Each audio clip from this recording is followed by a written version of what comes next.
Hello everyone, Commander Chris Hadfield here. When I was younger, I was a scout. I was a Cub Scout.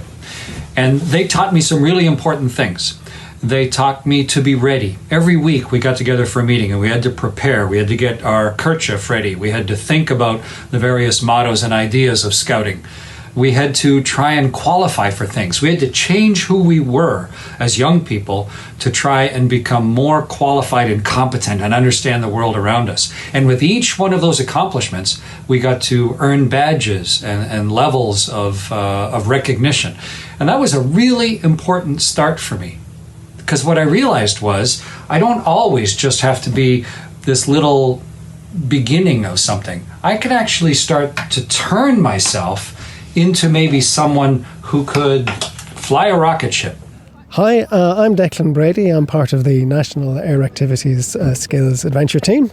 And we're here on a little bit damp Ballyboughal Airfield in the middle of the fantastic Iolar 22.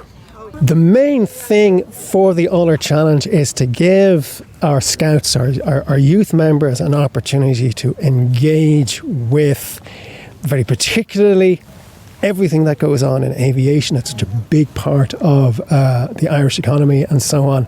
And I suppose as well, it's our opportunity to get quite a large amount of STEM into scouting. We're here, we're camping on the airfield. Everything that's happening around is to do with aviation, engineering, rocketry, drones. The whole piece is available here to us today, and the kids are interacting with that. It's fantastic. And, you know, from somebody who might remember scouting a long time ago about tying knots, it's now gone quite advanced. As you mentioned, STEM, which is the whole idea of science, technology, and engineering, maths. Yeah, no, I mean, we're still doing basic scouting as scouts, and there's still obviously the opportunity for all of those basic scouting skills to be built on and then extended and applied through STEM type programs. We build things. That's our pioneering. The rocketry requires parachutes to be attached. That's our knots. We have an emergencies team here because stuff happens, etc., etc., etc. So all of that for us in the Air Activities team comes together here at Iolar. And you had a rather nice event last night involving people sitting in a field watching an astronaut. We did. We have here what we call the Irie Arena on the Ballyboughal Airfield. That's a kind of a little cinema space. And we had on the screen here Commander Chris Hadfield, the famous Canadian astronaut that has those great connections here to Ireland Inc. We had the idea back in 2019, before COVID, etc. Because of those strong connections we had, we wanted to tell him what we were doing and would he give us a message for the kids, and he did. What really inspired me was maybe to someday walk on the moon. I watched the very first astronauts who went and walked on the moon, and I just thought, wow, is that possible? That's really just sort of like a scouting badge.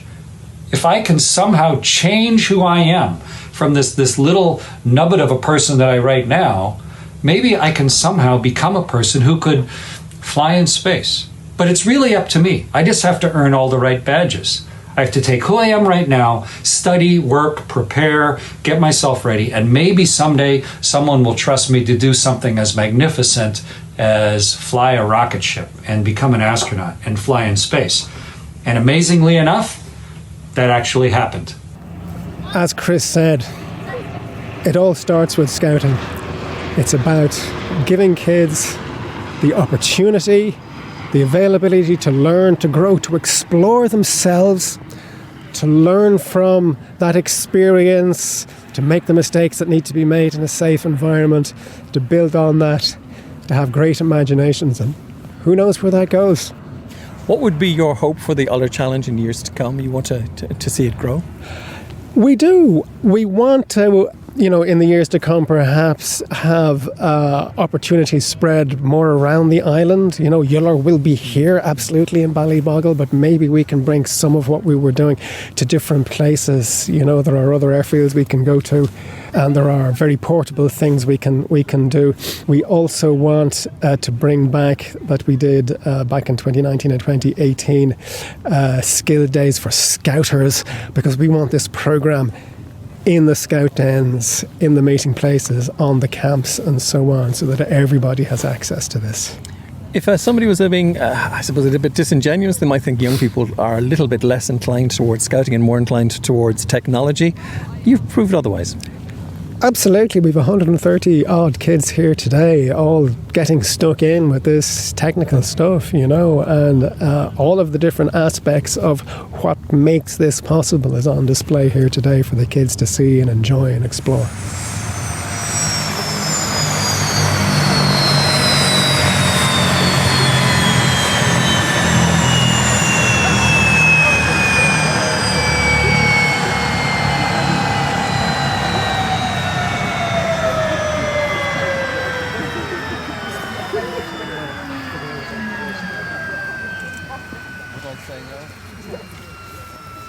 Wait, one.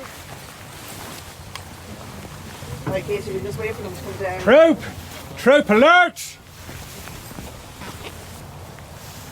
Troop, salute. So we're going to say our scout promise, and then we're going to raise the flag.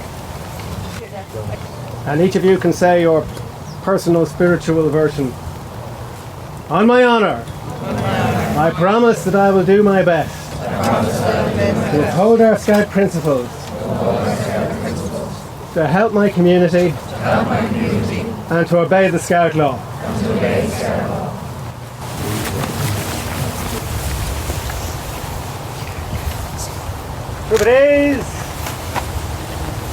Okay guys, thanks to the Irish Air Corps, Other Challenge is now officially open.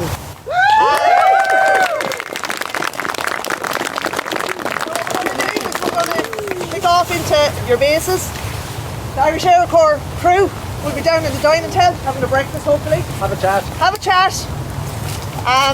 Ask questions, find out what you want to know, figure out how you're going to fly that someday or fix it. Morning, I'm Captain Alan Bray and I'm a helicopter pilot in the Irish Air Corps. And we're here in your helicopter, in out of the rain, let's be fair, at a really interesting event. The other thing I've noticed about yourself and the crew, some of you are wearing neckerchiefs. A scout? That's right, I'm an inactive scout at the moment. I was a scout leader in Chapel Izzard for quite a number of years, but then when my twins were born a few years ago I had to take a step back, but hopefully I'll be back there again soon enough. Tell me the importance of an event like this for the scouts and indeed from the Air Corps point of view. Well, for the scouts it's huge because for their air skills badge, it's quite difficult for a lot of the groups if they're not near an airfield or don't have someone who's involved in aviation in the group itself. It's quite difficult for them to be able to do the things they need to do to progress in that area and gain the skills involved or get any exposure to aviation really. So this event focuses that for all the scout groups around the country and gives one event that they can come and get exposure to aviation, learn all about it and then progress in their air skills badge. And I think another thing, of course, an event like this does is it breaks down kind of the barriers and myths that people have of, well, I could never do that job or I couldn't get into that. Yeah, absolutely, and especially at that age, it just seems like such a impossible feat. But if you ask anyone in the Air Corps or a lot of people in aviation, they'll tell you that once you're focused on it and it's what you want to do, it's not that big a deal at all really. Once you keep at it, it's quite easy in a lot of ways. So who have we got with us? So beside me is my co-pilot is Lieutenant Sean Kern and our crewman Lachlan Gillespie, Airman Lachlan Gillespie. Another scout, yeah. My troop is first Wicklow Greystones, and I do a good bit of work as well with the Lockdown Scout Centre. We saw you on arrival today, actually with the door open, hanging out of the helicopter. What were you looking for? So my job as the air crew in the heli is basically the pilot can only see pretty much from the 11 to 2 o'clock kind of area in front of him. So everything to the rear of that then on my side of the heli is kind of I have to keep eyes out for obstructions or hazards or people, anything like that. And again, in an event like this, and you as a scout, did you have an opportunity as a scout to get anywhere near aviation, or was that something that came later? It was definitely something that came later. When I was in Scouts, the air side of the badges was kind of just forgotten about because we didn't have access to anything to do with the air. Not a scout, you? No, not a scout myself, but I was given the honour of raising the flag today, so it was nice to be able to participate in that. Of course, the other thing for the Air Corps is the 100th anniversary. It's been a busy year. It's been an extremely busy year, that's right. So the Air Corps were 100 years old this year, and there's been the many events culminating in the Bray Air Show, which I think was a big success for us. What advice would you have for somebody who was looking at a career, and particularly the younger people who might be listening to us today, if they were going to go in for it? I know I've been asked that question a good few times, all right, and people have asked about like choosing, leaving certain subjects and things. I wouldn't be too concerned about stuff like that. More so about trying to develop in themselves the personal values that are going to be applicable, and all of the information is there available on military.ie.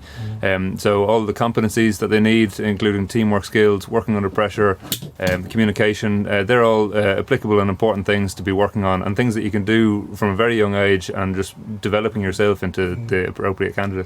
And then the decision as to where you go within the Air Corps, obviously, because it's not all flying. No, it's not all flying. Before I joined Helis, actually, I was in the military training school. So when I finished recruit training, luckily I got posted into there, and then I just got to help with the training of the future. We're in the 139. What could be a typical role for this helicopter? You're saying it just came back from air ambulance work? That's right. This aircraft itself was on air ambulance duty in Athlone. So the EAS, the Emergency Air Ambulance Service, based out in Athlone for the last number of weeks. It came back for some routine maintenance on Thursday, and another 129 helicopter was swapped down there. There was no break in service, but that would be one of the main roles we achieved from there. So it's that is a joint operation with National Ambulance Service. But other roles include obviously the military tasks. So working with the Army Ranger Wing and the Army. That could be fast roping, parachute drops, any type of military service support like that.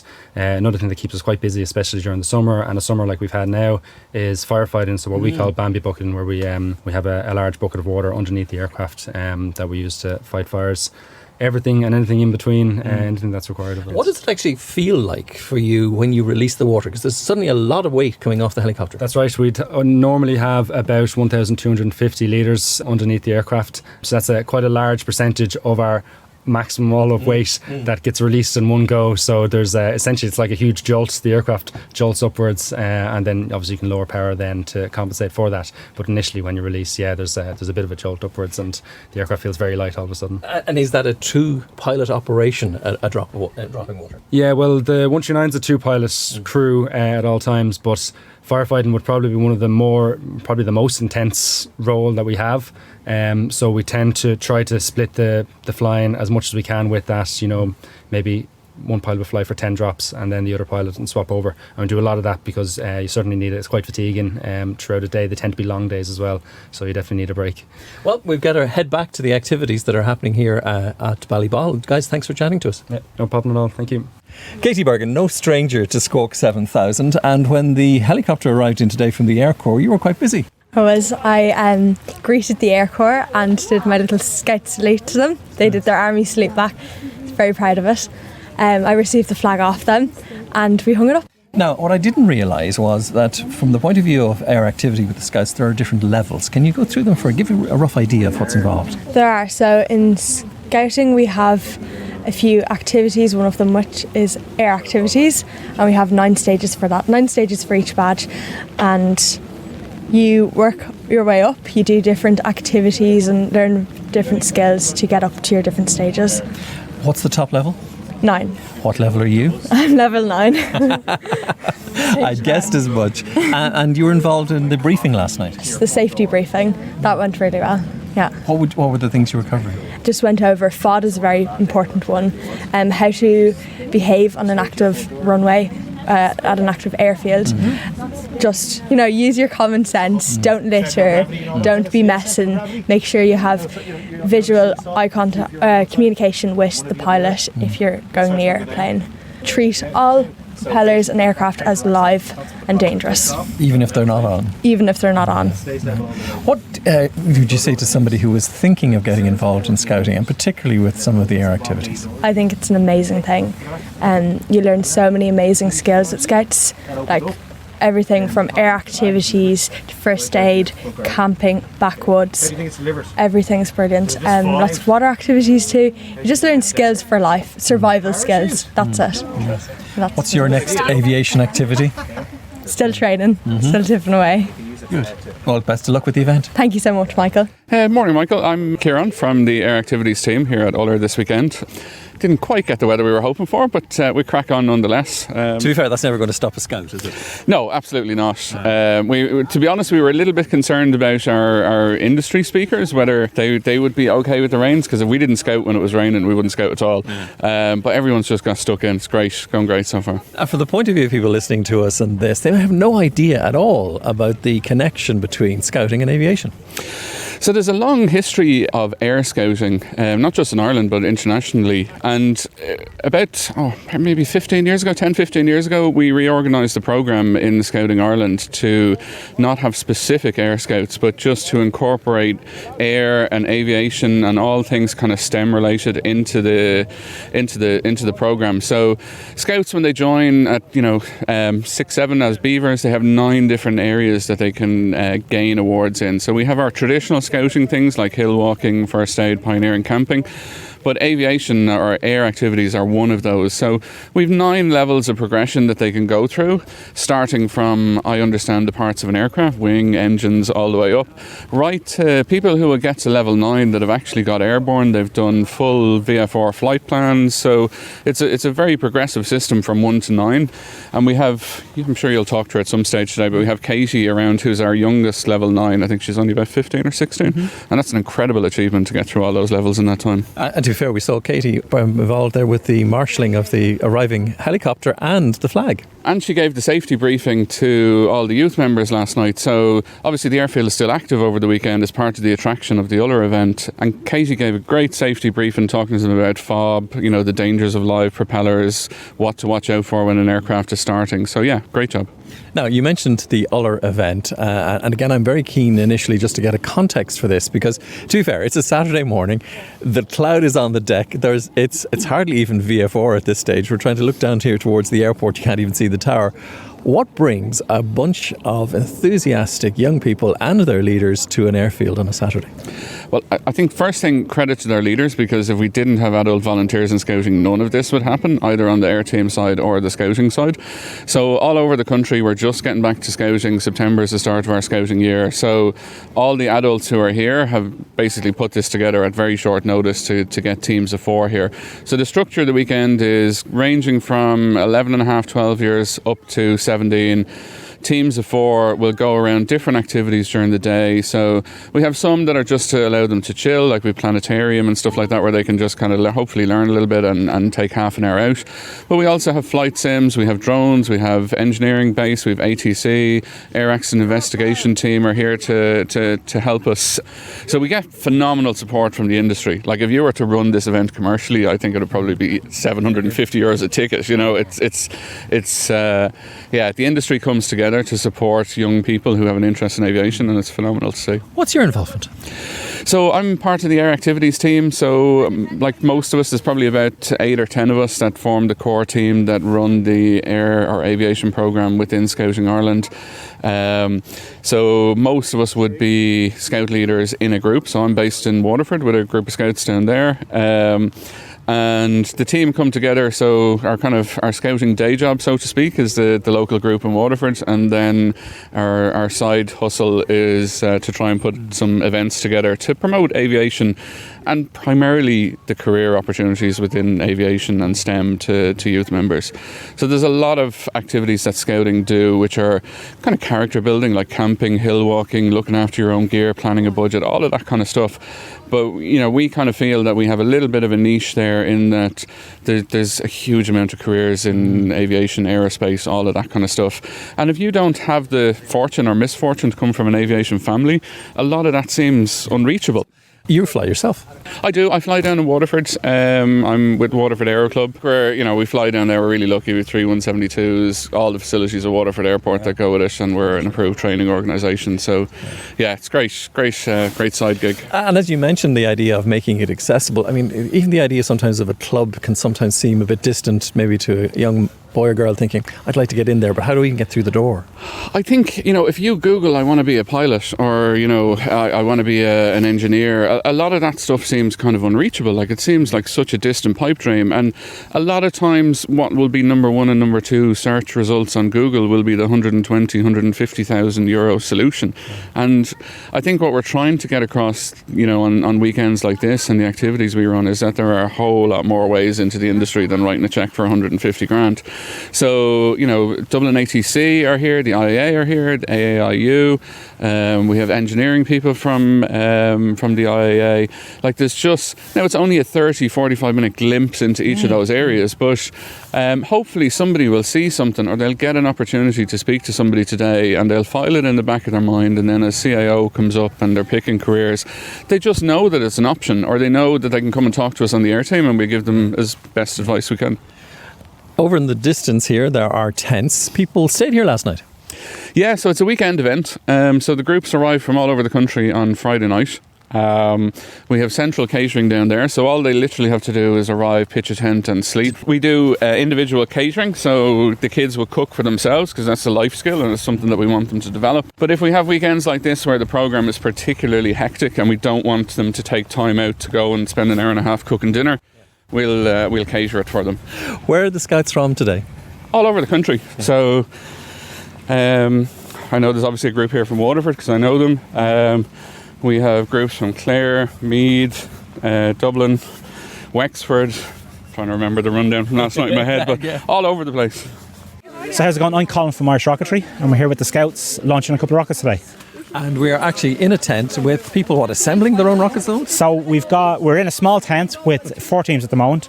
The teams are building small kits designed for schools, scouting groups and that sort of stuff. Yeah. I've asked them not to read the instructions what they are, right? Because they kind of need to go with the instructions. And the plan is that they're going to follow the instructions, build a kit, they click together, they're nice and simple, they go together in about 10-15 minutes. Mm-hmm. And later when the rain clears up, we're going to go outside and we're going to fly them. So what are the restrictions, requirements, parameters for flying a rocket? Depending on the size of the rocket, so the larger the rocket, we need a larger recovery area. To launch a rocket, it can be quite small. So for these smaller rockets, we've got a small stand. So essentially what you need to fly the small kits that we have is a large field. It's almost like a GAA pitch or something like that. Is generally ideal. Tell me more about Irish Rocketry then. What's that about? So back in 2006, if I can remember correctly, myself and a guy called Ash McFadden from Donegal, he's an American guy, we got together and we formed the Irish Rocketry Society. We went to the UK, we got certified. So the group is internationally recognised. We're governed by a group called the Tripoli Rocketry Association out of the States. Oddly enough, it is linked to Tripoli in Libya. From back in the 60s, one of the guys had small gold coins from Libya, and they sold the gold coins to get themselves started up. We're a non-profit, so the idea is that we go around, we sponsor all the STEM stuff that in Ireland. So we would go out, we go to schools, we go to groups, we build small rockets with them, we build slightly larger rockets depending with the universities. We'll build much larger rockets and we'll fly them depending on what the site we can do on the site. Okay, so rockets aren't anything new. They've been around for centuries, haven't they? Well, the Chinese kind of had a very crude system, but that was for warfare, not for scientific research or anything like that. So the Germans started obviously during Second World War with rockets, and essentially for bombing, and then kind of for higher altitude to gain an advantage over the enemy. Second World War ended, both sides, Russia and the US, captured these rocket scientists, von Braun being one of the most famous, brought them to NASA, and then obviously you had men on the moon 15 plus years later. So what's the Irish interest then? Is it ultimately to get as high as you possibly can in the atmosphere? The Irish interest is probably just more for the fun of it, for myself. It's for the fun. Gets me out and about. We do stuff like this. There are groups though within colleges though that are really interested, obviously from a scientific point of view, research point of views, and also though for it's something different in a class. So we had DIT out a couple of years ago, and their avionics team, it's a full theory course, so no physical hardware involved. So we had them out, and they had to physically build a rocket, which a lot of them had never done. In 2017, we had the International Space University over down in Cork, and a lot of these guys, they're astronauts or they're in the space industry. So to tie in with these groups is phenomenal for us. But it's the ground root stuff. There was nothing, when I was a kid, there was nothing here like this. Oh, so you roll the stream. So essentially you give back, but there was nothing there before you, so what did you create? Talk to me about altitude then with this, because that, I suppose when you send a rocket skywards, you're curious about how high will you actually get it to go? It's essentially a power to weight ratio. Yeah. So today we're looking maybe 200 or 300 meters for the smaller rockets. Now there's some rockets here that we can get to 60,000 or 70,000 feet, no problem. They'll go twice the speed of sound, they'd overtake Concorde. We're not going to fly those because we're inside the control zone for the airport. But it is a power to weight ratio. That's why it's really expensive to send people up.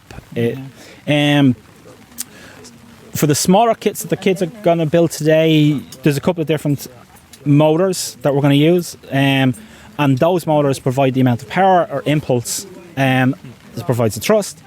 And that will dictate how high we go. Also, the amount of water in the atmosphere. So depending on where you launch, if you launch off the equator, you get it because the air rotates, you get an extra bit of kick to your rocket. As against here in the field in North County Dublin, it's on a wet day. On a wet day, it's a little bit more difficult. We wouldn't get as high. I'm curious, has anyone ever attached a camera to any of your rockets? So, yes, they have.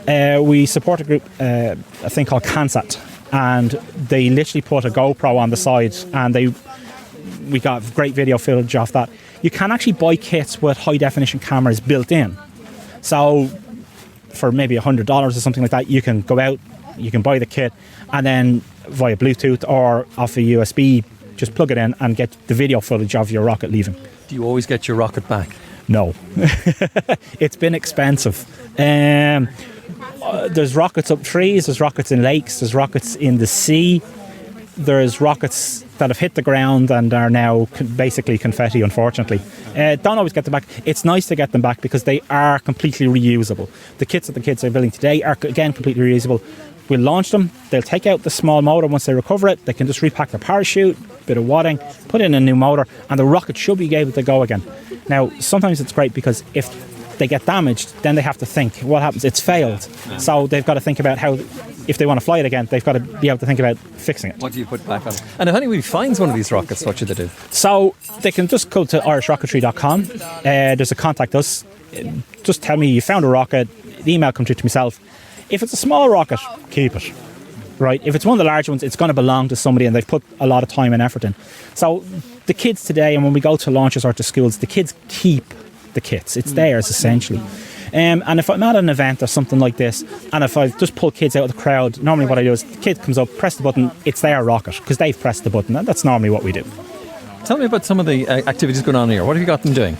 So at the moment we gave them a kit. The kit came pre-done from the US, just unassembled. So they've assembled the kits.